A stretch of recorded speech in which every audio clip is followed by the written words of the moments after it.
Hello, guys. Let's start the story of a horrible Christmas night in December. I am a truck driver, and my name is Liam. I've been doing this job for 8 years. Today, I want to share with you a horror experience that changed my life forever. That night, I left my logistics company with my truck as usual. I was on my way, far from the city, driving along a quiet and dark route. It was extremely cold outside, and the heater in my truck was on. I had to drive for 24 hours straight. I don't like staying at motels because I prefer the food I prepare myself. So I had packed some food with me. It is my habit to stop at beautiful spots during my journey to cook, eat, rest for a while, and then continue my trip. I drove the entire day, and by nightfall, darkness covered everything. I was entering an area where it was snowing heavily. Due to the snowfall, the range of my truck's headlights was limited, and I was feeling tired. I decided to stop and rest for an hour. I also wanted to eat something.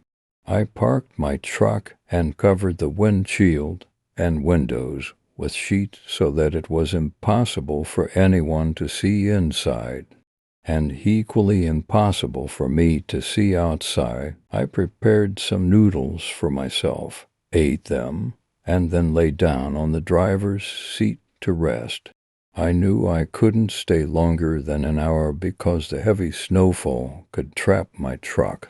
As I lay there for a few minutes, I suddenly heard footsteps approaching my truck. I was shocked because it seemed impossible for anyone to be walking in that abandoned area at night and in the middle of heavy snowfall.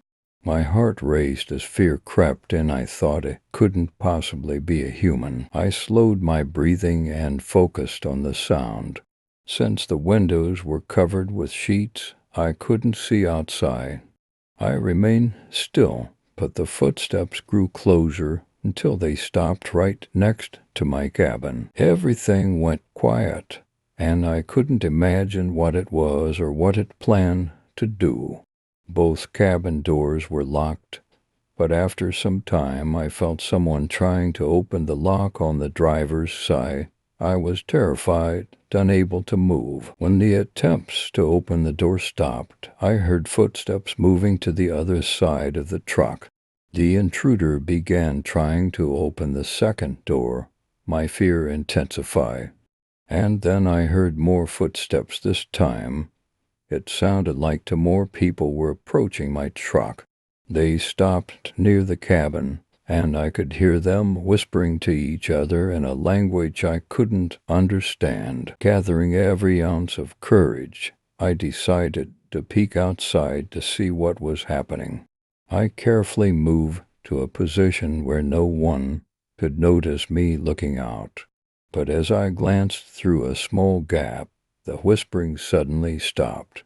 To my shock, there was no one outside. The fear and confusion were overwhelming. Moments later, I heard the footsteps moving away from my truck. I silently thanked God and prepared to take down the sheets from the windshield, start the truck, and leave immediately. I wanted to get away from that place as quickly as possible. However, my truck was stuck in the snow. I panicked, using all my strength to free it before the unknown figures returned. Just as I managed to get my truck moving, I saw them again. This time it was a family, a man, a woman, and a child around 12 or 13 years old. But their bodies looked lifeless. Their eyes were wide open, unblinking, and they moved towards my truck in an eerie, unnatural manner. Their faces were covered in cuts and blood, making them look like the walking dead. I was frozen in fear. As I sped up my truck, the child waved at me innocently, as if asking for help. I pressed the accelerator as hard as I could and drove away. After covering some distance, my truck suddenly broke down. I had a walkie-talkie with me, so I contacted my company for help. They informed me about a workshop located 5 kilometers east of my location. They advised me to head there, but I refused, explaining how scared I was to walk alone in such extreme weather. However, they told me they couldn't establish contact with the workshop, and it was up to me to seek help. Reluctantly, I put on my jacket, grabbed a heavy-duty flashlight and my walkie-talkie, and set out towards the workshop. My company was tracking my location through the walkie-talkie. I was terrified, but had no other choice. As I walked for about 15 minutes, I noticed footprints in the snow.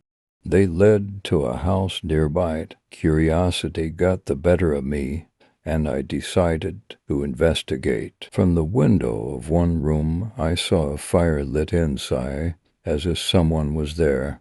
I approached cautiously, making sure not to make any noise. I entered the house, but to my surprise, it was empty. The fire was burning, but there was no sign of anyone. I felt like James Bond sneaking around, but my carelessness soon betrayed me. I had forgotten to turn off my walkie-talkie. Suddenly, the operator's voice blared out, asking why I wasn't moving. The loud noise startled a dog inside the house, which began barking furiously. To my horror, I saw the same lifeless family approaching the house. I quickly hid in a storeroom adjacent to the main room through a small gap. I saw them sniffing the air, as if searching for something or someone. The child slowly started moving towards the storeroom where I was hiding. Panic set in, and I noticed a small glass window in the storeroom. Grabbing a heavy object, I smashed the glass and escaped through it. I ran as fast as I could towards the workshop. Eventually, I saw some houses and the workshop ahead. When I reached the workshop, I was in a miserable state. The owner offered me coffee, which I gratefully accepted. I told him everything that had happened. The owner then revealed a chilling story. He told me that a family had lived in that area in 1997. One night, robbers broke into their home, killed them, and left their bodies behind. Ever since then, their spirits have been wandering the area, stopping vehicles, and seeking help. However, the owner assured me that the ghosts never harm anyone. Later, the mechanics accompanied me in their car to my truck, taking an alternative route to avoid the haunted area. They repaired my truck, and I left the place as fast as I could. That night remains the most terrifying experience of my life. Guys, this story is real, and I would love to hear your paranormal experiences. Please send them to the email address in the description box, and don't forget to subscribe for more stories.